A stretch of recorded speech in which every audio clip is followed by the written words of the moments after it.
Good morning, everyone, and happy Wednesday. It's time for Weekly Profit Talk. We do this every single week, as the name implies, and we do it on Wednesday at 8:30 Mountain Time. That is 7:30 if you're in California, and 10:30 if you're in Florida. And if you happen to be in Illinois, I think that's 9:30. So here we are, and today's topic is ensuring maximum revenue for medical services. This is got to be something that's in the back of your mind pretty much all the time if you're running a private medical practice, whether it's by yourself with a small staff or a small group of physicians working with you. Getting paid for the services that you provide to your patients is has unique challenges relative to the rest of the world of commerce.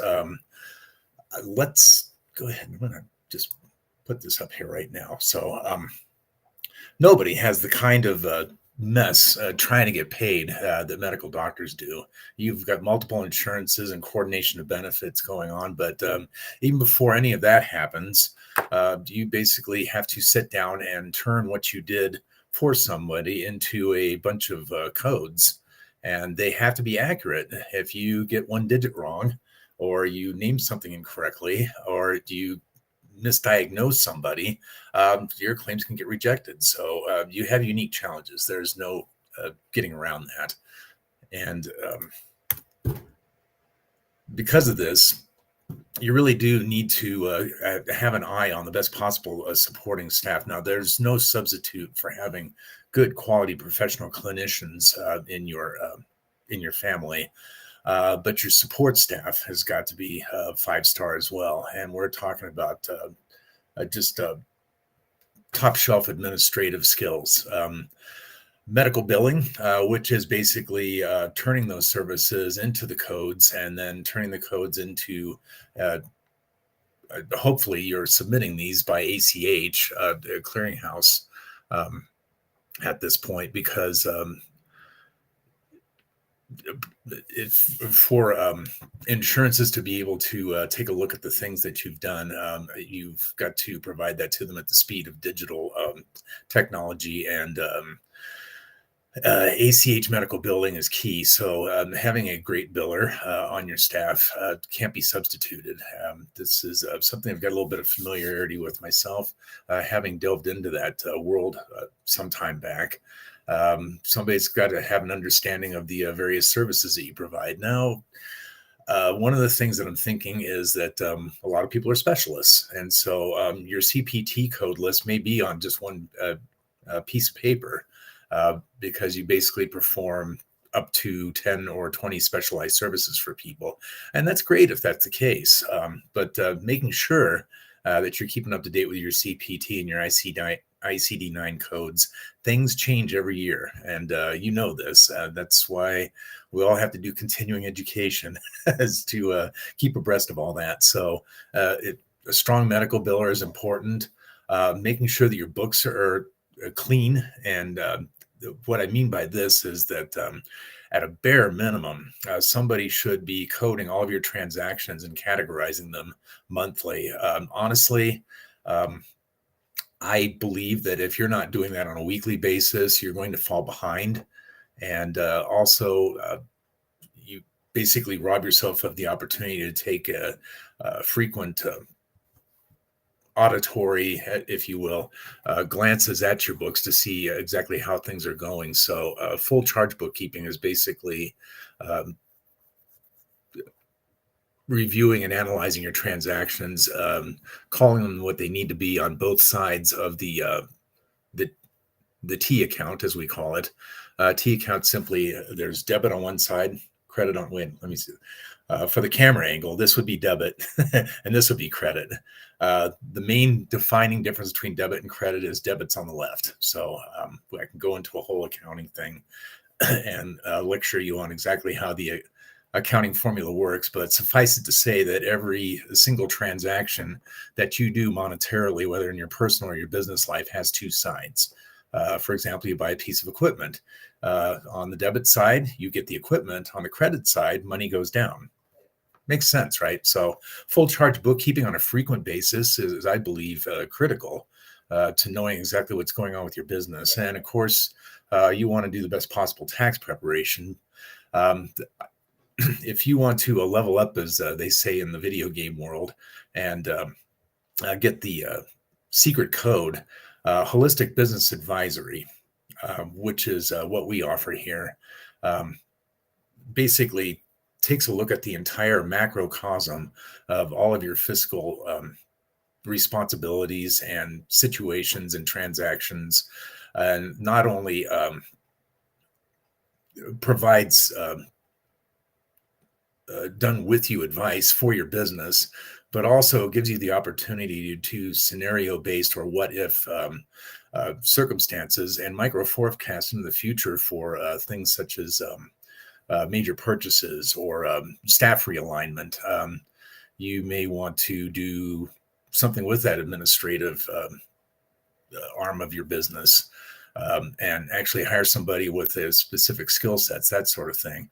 Putting that person on, anticipating their salary and extrapolating that out into the future allows you the sort of crystal ball clarity that gives you an opportunity to actually grow in your business and not just get by. So it's very important to consider this if you are considering growing and scaling and actually retiring young enough to enjoy your money in the future. So, and one last thing I do need to touch on with the whole trying to get paid by people is that government insurances are with us. You can refuse to take Medicare, but basically there's more people turning 65 than 25 every year.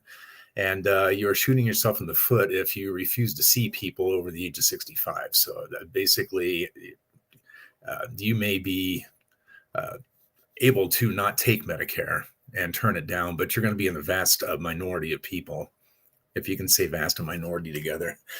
But in any event, it is a government insurance, and because of that, it's going to have its audit requirements. And I've sat through some of these myself, and they will try to, the people I have experience with are human beings, and they try to be kind, and they'll sometimes even bring coffee and donuts and that sort of thing. But it is mind bending how long it takes and how deep they get into your business. And it basically takes time away from the business of seeing and curing and caring for patients.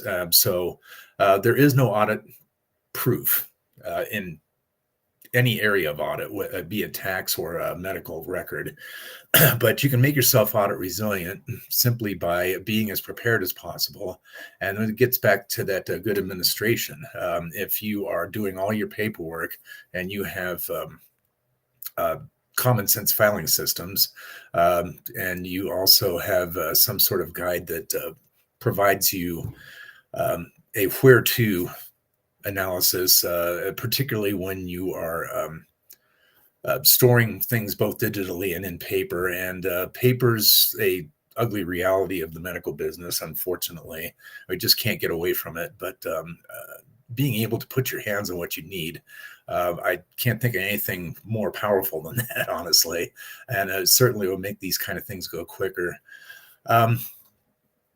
There's a kind of an underswell movement of actually getting some kind of common sense reforms in the process to try to do something about the sort of time suck that Medicare and Medicaid audits are. And if you have an opportunity to get involved in that, it would basically be one of those karma things where you're doing something not only for yourself, but for the community at large. And I highly encourage that. So reform, there's always room for improvement. Let's just put it that way and make it very easy. So maximum revenue basically boils down to getting paid at each step of the process of your claims receivable by your primary, your secondary, your tertiary, and